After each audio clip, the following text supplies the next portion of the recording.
स्वामी जी ने अपने शिष्य गौतम को एक अजीब सी मानव आकृति मकराक्ष के जरिए समझाया कि इंसान को गलत कर्म करने से क्यों बचना चाहिए। आइए पूरी कथा प्रसंग सुनते हैं ब्रह्मवेता संत श्री आशाराम जी बापू से।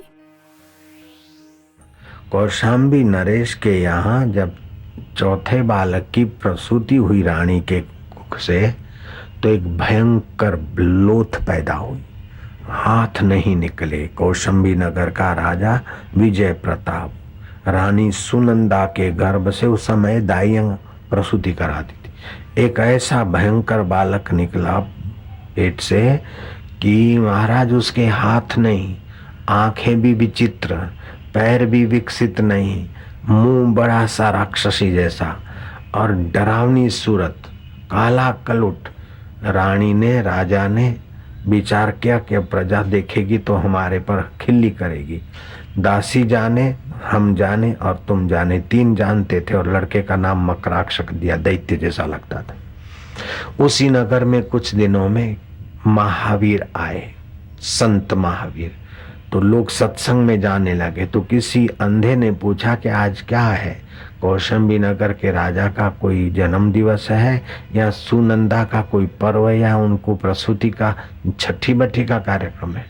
बोले न सुनंदा के पुत्र की छठी है न कोई पर्व है, नगर में संत आए और पुण्यात्मा लोग ही संत के द्वार जाते, एक एक कदम चल के पहुंचते, एक एक यज्ञ करने का फल होता है।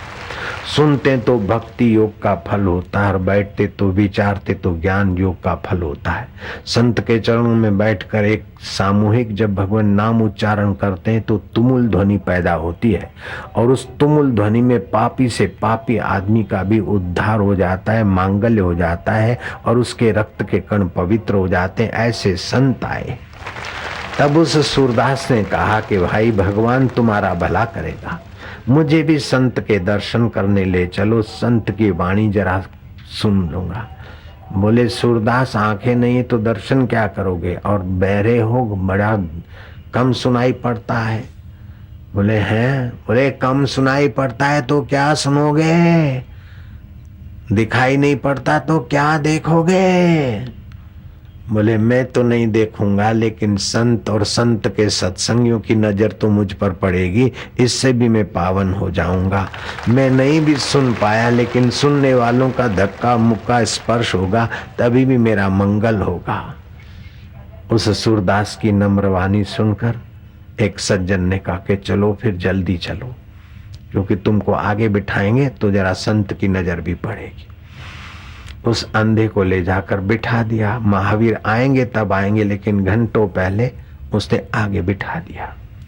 महावीर सत्संग कर रहे थे तो महावीर जी का शिष्य था गौतम। वो गौतम बार बार उस अंधे के तरफ नजर लगाए हुए। अंधे के शरीर पर मक्खियां बिनबिना रही थी और शरीर बड़ा विचित्र था, सुनाई भी नहीं पड़ता, दिखाई भी क्या, कैसी जिंदगी, कितना दुखी है। जब महावीर स्वामी का सत्संग पूरा हुआ तो गौतम से पूछा कि बार बार उस सूरदास को देखता था, क्या कभी नहीं देखा क्या सूरदास। तब गौतम ने कहा कि भंते, क्या पाप का फल है, क्या कर्मों की गति है। मनुष्य कर्म करते समय पीछे मुड़कर नहीं देखते और झूठे मुकदमेबाजी, झूठा अत्याचार, दुराचार करते और फिर ऐसी नीच योनियों में जाना पड़ता है।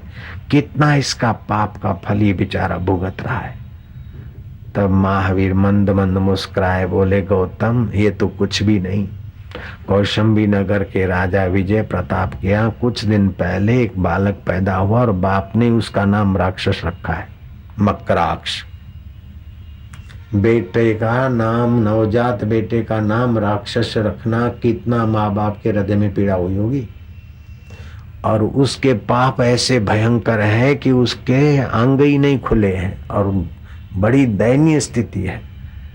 गौतम ने कहा मैं देखने जाना चाहता हूँ, आज्ञा दीजिए। गए। रानी सुनंदा ने कहा कि मैं अभी अभी उसको खिलाने को जा रही हूँ राक्षस को, चलो। हाथ मुंह बांध लो, नाक दबोचने का कुछ कपड़े वपड़े रख लो। गए और वो लप लपाते यूं हाथ निकले ही नहीं, हाथ लंबे हुए निकले पंजे से और मुंह में डाले और तुरंत शरीर से बदबू निकले नीचे के अंगों से। उसी समय जब मुंह में यहाँ जाए तभी उसके शरीर से गंदगी निकले और सारी गंदगी। गौतम वापस आया, बोले बनते इतना ये ऐसा कैसा जीव?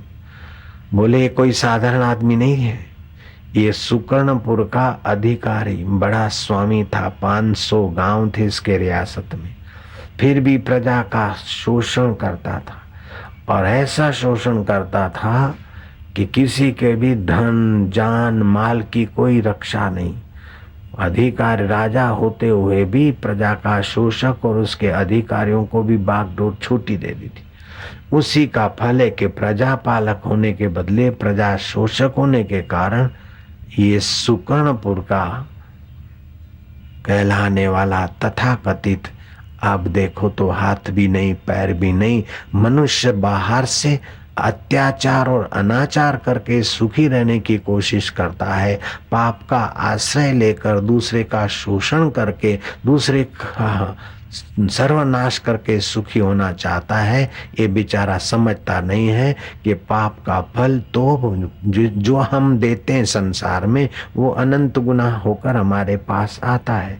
इसलिए कर्म करने की व्यवस्था जानते नहीं, दुख से बचने के लिए और दुख बढ़ाने वाले कर्म करते हैं। दुख से बचना है तो थोड़ा संयम करे, दुख से बचना है तो दूसरे के दुख निवृत्त करे, दुख से बचना है तो दुखहारी ईश्वर का रसपान करे, दुख से बचना है तो दुखद कर्म न करे, दुख से बचना है तो शास्त्र अनुसार जीवन जिए। लेकिन ये मनमुख लोग दुख से बचने के लिए दूसरों के अधिकार हड़पते हैं, शराब पीते हैं, अपनी पत्नी होते हुए भी दुराचार करते हैं और फिर बिलख बिलख के ये मकराक्ष जैसी नीच योनियों में जाते हैं। तब गौतम को हुआ कि मनुष्य जन्म संसार का शोषण करके सुखी होने के लिए नहीं है, दूसरों को सताकर सुखी होने वाले अधिक अशांत रहते हैं, अपितु दूसरों के दुख हरने वाले वास्तविक में सुखी होते हैं। आध्यात्मिक मासिक वीडियो मैगजीन ऋषि दर्शन प्रस्तुत करता है नया ऋषि दर्शन mobile app,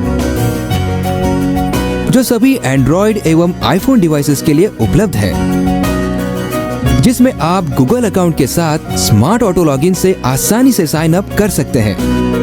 well organised home screen, auto fill membership form, easy and secure payment, user friendly member area और क्विक सपोर्ट आदि आकर्षक फीचर्स के साथ साथ अब आप अपनों को या अपने चहेते लोगों को सदस्यता उपहार में दे सकते हैं। कनेक्ट रहे सोशल मीडिया के किसी भी प्लेटफॉर्म पर। बेहद आकर्षक फीचर्स के साथ प्रस्तुत है नया ऋषि दर्शन ऐप, सभी के लिए 1 महीने बिल्कुल फ्री ऑफर के साथ।